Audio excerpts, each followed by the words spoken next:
আমেরিকার টেক্সাস বন্দর থেকে তৃতীয় চালানো ৬১,০০০ টন গম পরিবহনকারী জাহাজ চট্টগ্রাম বহির্নোঙরে এসে পৌঁছানোর সাথে সাথে আমরা জাহাজে চলে এসেছি। আপনারা দেখতে পাচ্ছেন যে জাহাজের সকল প্রসিডিউর শেষে আমরা আমাদের কার্গো ডিসচার্জ অপারেশন শুরু করেছি। ধারণা করা যাচ্ছে যে খুব দ্রুততম সময়ের মধ্যে এই কার্গোগুলি ডিসচার্জ করা হবে। আপনারা লক্ষ্য করলে দেখতে পারবেন যে এই গমগুলি খুব ফ্রেশ এবং সতেজ। কিভাবে জাহাজ থেকে কার্গো ডিসচার্জ করা হয় এই ভিডিওটা দেখলে পুরোপুরি সম্পূর্ণ ধারণা আপনারা পাবেন। আমরা লাইটারে করে কুতুবদিয়া আউটার অ্যাঙ্করে পৌঁছানোর পর জাহাজে ওঠার সাথে সাথে কাজ চালু করার জন্য সিমেনরা তাদের কার্গো হোল্ড ওপেন করতেছে এবং ক্রেনের সাথে গ্রাবের সংযোগ স্থাপন করতেছে। জাহাজে কার্গো হোল্ড ওপেন করার পর এবং ক্রেনের সাথে গ্রাব স্থাপন করার পর দ্রুত গতিতে কাজ চলতেছে দেখতেই পাচ্ছেন। আপনাদেরকে এর আগে কোনো ভিডিওতে আমি কার্গো ডিসচার্জ পুরোপুরি প্রসেসটা দেখাই না, তো এই কারণে চিন্তা করলাম যে পুরো বিষয়টা কিভাবে আসলে পাই টু পাই করে কাজ করা হয় পুরো ব্যাপারটা আসলে আপনাদের সাথে শেয়ার করা দরকার, যার কারণে ভিডিওটা নিয়ে আসা। আমাদের সিগন্যালম্যান, ক্রেন অপারেটর সহ আমাদের যত কর্মকর্তা কর্মচারী আছে সবার অক্লান্ত পরিশ্রমে ক্লান্তিহীন ভাবে আমরা কাজ করে যাচ্ছি। আর সব থেকে ভালো ব্যাপার হচ্ছে এই জাহাজে গ্রাব এবং ক্রেন অনেক ভালো, যার কারণে নিরবিচ্ছিন্ন ভাবে কার্গো ডিসচার্জ করা সম্ভব হচ্ছে কোনো ত্রুটি ছাড়াই। 2016 সালে নির্মিত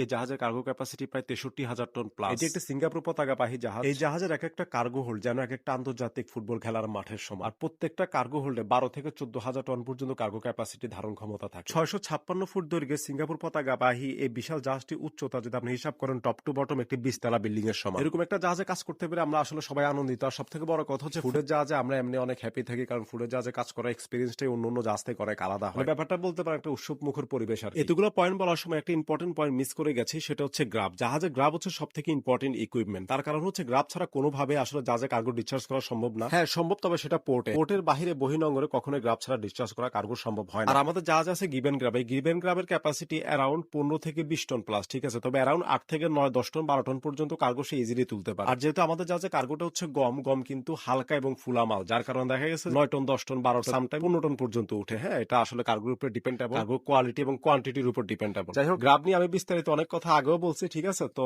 এখন আমাদের হচ্ছে যে কার্গো অপারেশন চলতেছে গ্রামের মাধ্যমে। আসলে জাহাজের বিস্তারিত বিষয় নিয়ে কথা বললে তো কথা শেষ হবে না। এখন সব থেকে বড় কথা হচ্ছে ইম্পর্টেন্ট যে বিষয়গুলা, যে পার্টস গুলো, সেগুলো আপনাদেরকে দেখানোর চেষ্টা করতেছি আমরা। আর সকলে মনে করা হয়তো আমরা খুব সহজভাবে কাজ করে, যে আসলে সহজ কোনো কিছুই না ভাই। একটা জাহাজ থেকে কার্গো হ্যান্ডেলিং করা এটা যে কত বড় একটা টাফ ব্যাপার, এটা আসলে যারা করে তারাই বুঝে। এবং সবাই সবার কাজ নিয়ে অনেক বেশি বিজি থাকা লাগে, কাজের প্রতি ডেডিকেশন 100% দেওয়া লাগে। কারণ এটা এমন একটা জায়গা, এখানে যদি কাজে একটু ফোকাস কম হয় তাহলে একটা দুর্ঘটনা ঘটে যেতে পারে। তো যার কারণে সবার জায়গা থেকে সবাই অ্যালার্ট থাকা লাগে, সবার জায়গা থেকে সব প্রস্তুত থাকা লাগে এবং নিরবিচ্ছিন্ন ভাবে কোনো সমস্যা ছাড়াই পুরো জাহাজটা ডিসচার্জ করে সম্পূর্ণ করা লাগে। আমাদের জাহাজে কার্গো হচ্ছে এখন গম। তো এই গমটা আসলে আমরা এখানে অর্ধেক ডিসচার্জ করবো। ডিসচার্জ করার পরে হচ্ছে যে জাহাজটা তো মোংলা চলে যাবে। আর সব থেকে বড় কথা, আমরা এখন আছি কুতুবদিয়া আউটার অ্যাঙ্করেজে। তো কুতুবদিয়া আউটার অ্যাঙ্করেজ থেকে আসলে পোর্টের ড্রাফট, মানে আমাদের হচ্ছে চট্টগ্রাম আউটার অ্যাঙ্করেজে যে ড্রাফট, ওই ড্রাফট হওয়ার সাথে সাথে হচ্ছে যে আমরা আমাদের আউটারের উদ্দেশ্যে রওনা দিব। তো এখানে 10 থেকে 12,000 টন কার্গো এখানে ডিসচার্জ হবে। বাকি কার্গো হচ্ছে যে চট্টগ্রাম আউটারে ডিসচার্জ হবে। তো ইনশাল্লাহ আপনাদের সামনে আরো অনেক তথ্য নিয়ে, আরো অনেক ভিডিও নিয়ে আসবো। সেই পর্যন্ত সবাই ভালো থাকবেন, সুস্থ থাকবেন। ধন্যবাদ। আসসালামু আলাইকুম।